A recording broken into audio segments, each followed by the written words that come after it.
தயாரிப்பாளர் சங்கத்தில் ஏற்கனவே ஒரு 5 நடிகர்கள் மீது ஒரு புகார்கள், அடுக்கடுக்கான புகார்கள் ஒரு வருடத்திற்கு முன்பாகவே கொடுக்கப்பட்டது. அந்த 5 நடிகர்கள் தயாரிப்பாளர் சங்க தலைவரே நடிகர் தனுஷால நேரடியாக பாதிக்கப்பட்டிருக்காரு. அப்படின்னும் போது தயாரிப்பாளர் சங்க தலைவரே பெரிய அளவில் பாதிக்கப்பட்டிருக்கும் போது அவருக்கு உரிய இழப்பீடு அவருக்கே கிடைக்குமான்றது ஒரு மிகப்பெரிய ஒரு சந்தேகத்தை ஏற்படுத்தும். தேனாண்டாள் ஃபிலிம்ஸை பொறுத்தவரையில தனுஷ் பல ஆண்டுகளுக்கு முன்பாகவே தேனாண்டாள் ஃபிலிம்ஸில் அவர் அட்வான்ஸை பெற்றுக்கொண்டு படத்தை முழுமையாக முடித்து கொடுக்காம ரொம்ப காலமாக தள்ளி வருகிறார்னு பெரிய புகார்கள் அவர் மீது அடுத்தடுக்காக வைக்கப்பட்ட நிலையில் நடிகர்களுடைய சம்பளத்தை குறைந்தது ஒரு கேள்விக்குறியாக தான் பார்க்கப்படுகிறது. ஏன்னா நடிகர்களுடைய சம்பளத்தை எந்த அளவுக்கு குறைப்பாங்க, அந்த நடிகர்கள் அதுக்கு ஒத்துக்குவாங்களா?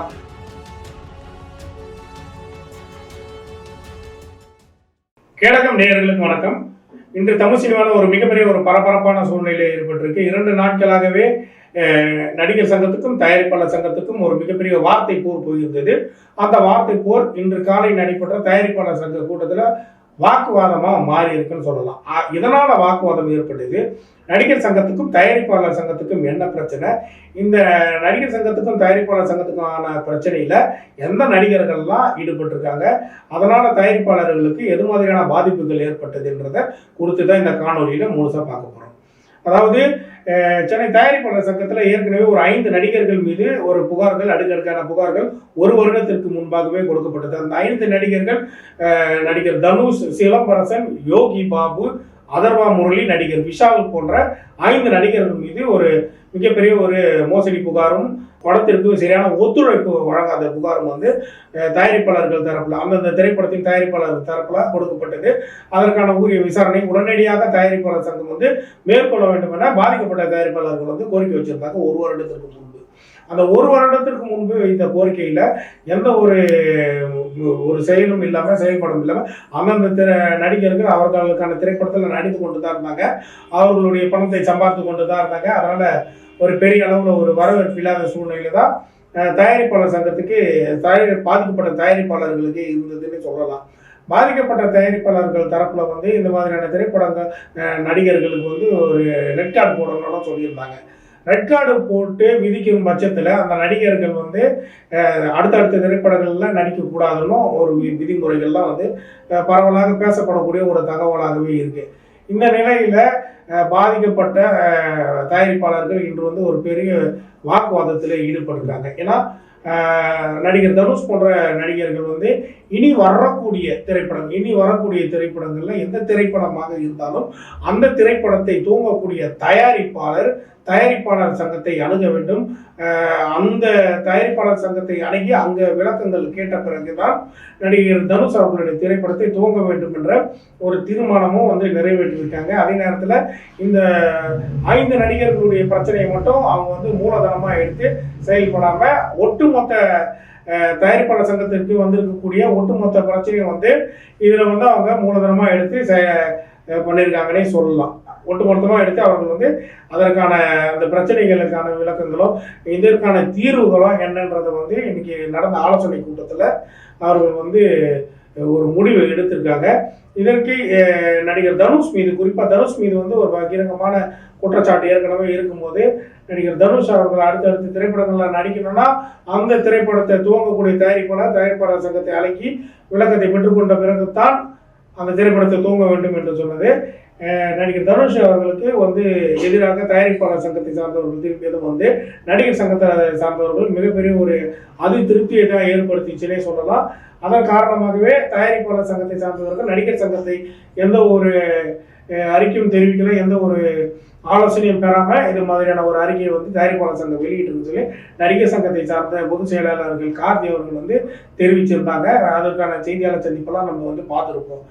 இந்த போதில் இன்று நடைபெற்ற இந்த ஆலோசனை கூட்டத்தில் 4 தரப்பு சேர்ந்தவர்கள் பங்கேற்றிருக்காங்க. குறிப்பாக பெப்சி யூனியன் தயாரிப்பாளர் சங்கம் எடுக்கக்கூடிய ஒவ்வொரு நடவடிக்கைக்கும் முழு ஒத்துழைப்பு தருவதாக தெரிவிச்சிருக்காங்க. அதாவது பெப்சி யூனியனை பொறுத்த வரைக்கும் 21 கிராஃப்ட் இருக்கு. அதில் லைட் மேன் முதல் கொண்டு மேக்கப் மேன் முதல் கொண்டு நடிகர் சங்கத்தில் இருக்கக்கூடிய அனைவருமே பெப்சி யூனியத்தை சார்ந்தவர்களாகத்தான் இருப்பார்கள். ஏன்னா அப்படிதான் அந்த 21 கிராஃப்ட் எல்லாம் அடங்கும். அப்படி பார்க்கும்போது ஃபைட் மாஸ்டர் ஆகட்டும், ஃபைட் கலைஞர், சண்டை கலைஞர்கள் ஆகட்டும், மேக்கப் மேன் ஆகட்டும், துணை நடிகர்களாகட்டும், அதை ப்ரொடக்ஷன் பாய் முதல் கொண்டு அனைவருக்குமான ஒரு தொழில் சங்கமாகத்தான் பெப்சி யூனியன் இருக்கு. அடுத்து பெப்சி யூனியனே வந்து தயாரிப்பாளர் சங்கத்துக்கு முழு ஒத்துழைப்பு நல்கும் என்று தெரிவித்த பிறகு இது ஒரு மிகப்பெரிய தனுஷ் போன்ற ஒரு முக்கிய நடிகர்களுக்கு எதிராக போடப்பட்ட ரெட் கார்டாக தான் இதை நம்ம பார்க்கணும். ஏன்னா இவர்கள் படப்பிடிப்பை நிறுத்துவதற்கும் இவர்களுக்கு முழு அதிகாரம் இருக்கு. ஏன்னா 21 கிராஃப்ட் வேலை பார்க்கலன்னா எந்த திரைப்படமும் எந்த படப்பிடிப்பும் நடக்காத பட்சத்தில் தயாரிப்பாளர்கள் பாதிக்கப்படுவார்கள். அதன் காரணமாகவே தயாரிப்பாளர் சங்கத்தை தயாரிப்பாளர்கள் இது மாதிரியான குற்றச்சாட்டு உள்ள நடிகர்களுடைய புது திரைப்படங்களை தூங்கும் தயாரிப்பாளர் சங்கத்தை அணுகி அதற்கான உரிய விளக்கத்தை பெற வேண்டும் என தயாரிப்பாளர் சங்கம் வந்து தெரிவிச்சிருக்காங்க. இது வந்து ஒரு மிகப்பெரிய ஒரு பெரிய முக்கிய நடிகர்கள் என்பதால் அவர்களுடைய ரசிகர்களுக்கு வந்து ஒரு மிகப்பெரிய ஒரு சோகத்தை தான் ஏற்படுத்தியிருக்குன்னு சொல்லலாம். இது எந்த அளவுக்கு போகும், இதில் ஒரு சமரசமான சூழ்நிலை ஏற்படுமா என்பதெல்லாம் வந்து பொறுத்து இருந்து தான் பார்க்கணும். அதே நேரத்தில் நடிகர் தனுஷ் போன்ற முக்கிய நடிகர்கள் ஏற்கனவே ரவுடிசத்தை வந்து ஊக்குவிப்பது போல் அவருடைய மொத்த திரைப்படமும் அந்த மாதிரி தான் இருக்கும். அது மாதிரியான திரைப்படங்கள் தான் அவர் நடிச்சிட்டு வருவார். அதற்கு அவருக்கு ஏற்கனவே பல எதிர்ப்பலைகள் இருந்து வர சூழ்நிலையில் தற்போது வந்து தயாரிப்பாளர் சங்கம் வந்து இது மாதிரியான ஒரு அழுத்தத்தை கொடுக்கும் போது நடிகர் தனுஷ் வந்து அடுத்தடுத்த திரைப்படத்தில் நடிப்பார்ன்றதை கேள்விக்குறியா இருக்கு. ஏன்னா தயாரிப்பாளர்களுடைய பணத்தை மோசடி செய்து தான் நடிகர் தனுஷ் அவர்கள் போயஸ் கார்டனில் வீடு வாங்கியிருக்காருன்னு சொல்லி பல பத்திரிகையாளர்கள் விமர்சனங்களை செய்து வர நிலையில இது மாதிரியான ஒரு பிரச்சனை வந்து தனுஷ் அவர்கள் திரும்பி இருக்கிறது வந்து ஒரு மிகப்பெரிய ஒரு கேள்வி எழுப்பியிருக்கிறது. ஏற்கனவே சிலம்பரசன் அவர்கள் மீது ஏற்கனவே நிறைய புகார்கள் இருந்தது.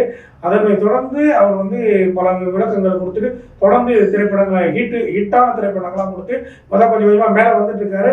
அதே நேரத்தில் விஷால் அவர்களும் நிறைய திரைப்படங்கள் வந்து பாதிப்பில் இருந்தது. இப்போ மார்க் ஆண்டனியில் அவர் பெரிய கை கொடுத்ததுன்னே சொல்லலாம். அப்படி இருக்கும் யோகி பாபு பொறுத்த வரைக்கும் நிறைய திரைப்படங்களை நடிச்சுட்டு வராரு. இது மாதிரியான முக்கிய நடிகர்கள் திரைப்படங்கள் வெளியாகும் போது பெரிய பிரச்சனைகளையும் எதிர்கொள்ள வேண்டியதாகவே இருக்கு. ஏன்னா அந்த திரைப்படங்களை நடிக்கக்கூடிய நடிகர்கள் பல திரைப்படங்களில் ஒப்பந்தமாயிடுறாங்க. பல திரைப்படங்கள் ஒப்பந்தமாகிவிட்டு சிறிய திரைப்படங்கள் பெரிய தயாரிப்பாளர்களுக்கு ஒத்துழைப்பு நல்காததன் காரணமாகத்தான் இந்த பிரச்சனை வந்து பூதாகாரமாக வெடித்திருக்கு. இது மட்டும் இல்லாமல் தயாரிப்பாளர் சங்கத்தில் ஏற்கனவே அடுக்கடுக்கான புகார்கள்லாம் வந்திருக்கு. அந்த புகார்கள் அடிப்படையில் வந்து நடவடிக்கைகளும் எடுக்கப்படும் என்று தயாரிப்பாளர் சங்கத்தை சார்ந்தவர்கள் கூறியிருக்கிறாங்க. அப்படி என்ன கூறியிருக்காங்கன்னா தயாரிப்பாளர் சங்கத்தை பொறுத்தவரையில் சிறிய திரைப்படங்களுக்கு அந்த திரைப்படங்கள் ஓடிடியில் வெளியிடுவதற்கும் திரையரங்கில் வெளியிடுவதற்கும் அதற்கான சிறிய தயாரிப்பாளர்கள் பாதுகாக்கப்படவும் தயாரிப்பாளர் சங்கம் வந்து ஒரு நல்ல நடவடிக்கை வந்து இப்போதான் வந்து அதில் ஈடுபட்டு எடுத்திருக்காங்கன்னு சொல்லலாம். கூடிய விரைவில் இந்த இது தீர்மானத்தையும் வந்து நிறைவேற்றுவாங்கன்ற தகவல்லாம் தற்பொழுது வந்து வெளியாகி இருக்கு. இப்போ விஷால் போன்ற நடிகர்கள் இது மாதிரியான பிரச்சனைகள் வரும்போது அதை வந்து அவர் வந்து கண்டுக்கிறதே இல்லை அப்படின்ற ஒரு குற்றச்சாட்டெல்லாம் இருக்கு. ஏன்னா நடிகர்களை பொறுத்த வரைக்கும் நடிகர்கள் தயாரிப்பாளர்கள் இவர்களும் இருக்காங்க அப்படின்னு தான் சொல்றாங்க. அப்படி இருக்கும்போது இருவரில் யாராவது ஒருத்தர் போனாலும் அது யாருக்கான பாதிப்புனா 2 பேருக்கான பாதிப்பாக தான் அமையுது. அப்படி இருக்கும்போது இதில் ஒரு மிகப்பெரிய சுமூகமான தீர்வு எட்டப்படுமா என்பதெல்லாம் வந்து ஒரு கேள்விக்குறியாகவே அமைஞ்சிருக்குன்னு தான் சொல்லணும். ஏன்னா இப்போ ஏற்பட்டிருக்கக்கூடிய அந்த மோதல் வந்து மிக ஆழமான மோதலாக தான் இருக்கிறது.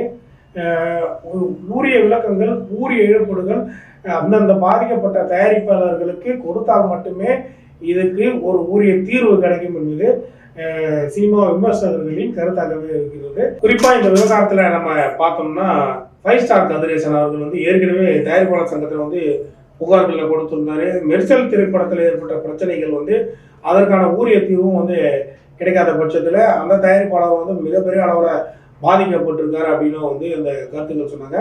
குறிப்பாக நடிகர் தனுஷ் அவர்கள் வந்து வேலிய பயிரை மேய்ந்தது போல இதில் எப்படின்னா ஒரு தயாரிப்பாளர் சங்கத்தில் இப்போ ஒரு பிரச்சனைனா தயாரிப்பாளர்கள் வந்து தயாரிப்பாளர் சங்கத்தில் பிரச்சனை கொடுப்பாங்க. அந்த தயாரிப்பாளர்களுடைய சங்கத்தோடைய தலைவர் வந்து அதுக்கு என்ன தீர்வுன்றதை வந்து பார்ப்பாங்க. இப்படி தான் இருக்கும். அந்த தீர்வு அதுக்கு என்ன நடவடிக்கை எடுக்கலாம்ன்றத முக்கிய முடிவுகள் எப்படி எடுக்கலான்றத நிர்வாகிகளோட ஆலோசனை செய்து தயாரிப்பாளர் சங்க தலைவர் தான் வெளியிடுவாங்க. இப்போ என்ன பிரச்சனைனா தயாரிப்பாளர் சங்க தலைவரே நடிகர் தனுஷால நேரடியாக பாதிக்கப்பட்டிருக்காரு.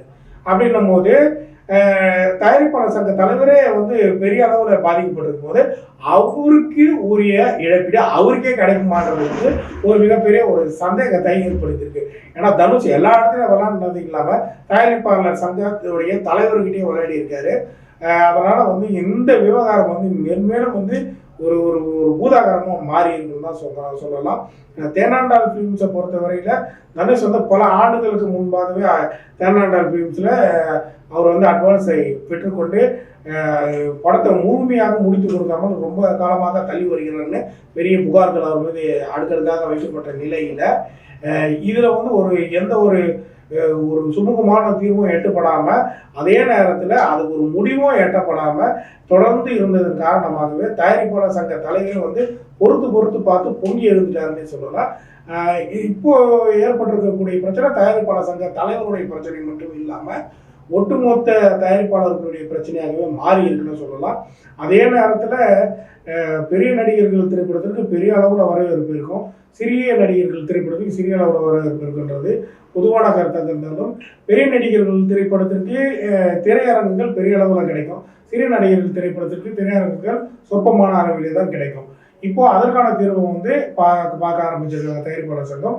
இதற்கெல்லாம் வந்து சிறிய தயாரிப்பாளர்களும் பாதிக்கப்படக்கூடாது, அவர்களுக்கும் ஏற்ற திரையரங்குகள் கிடைக்கணும், அதற்காகவும் திரையரங்கு உரிமையாளர்களிடமும் ஆலோசனை செய்யப்பட்டிருக்கு.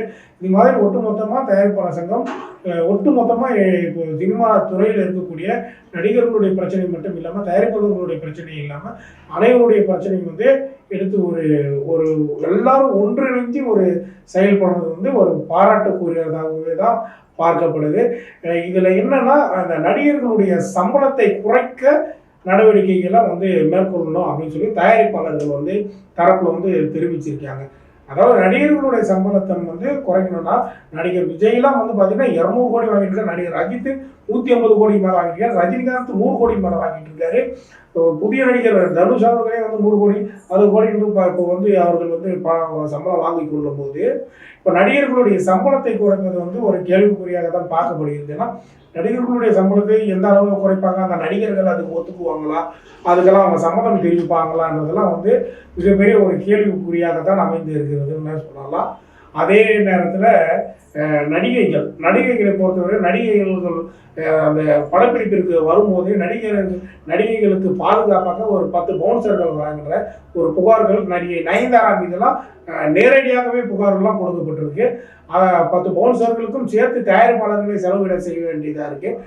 நடிகைகள் படப்பிடிப்பிற்கு வரக்கூடிய அந்த போக்குவரத்து செலவு கூட தயாரிப்பாளர்கள் தான் கொடுக்க வேண்டியதாக இருக்கு.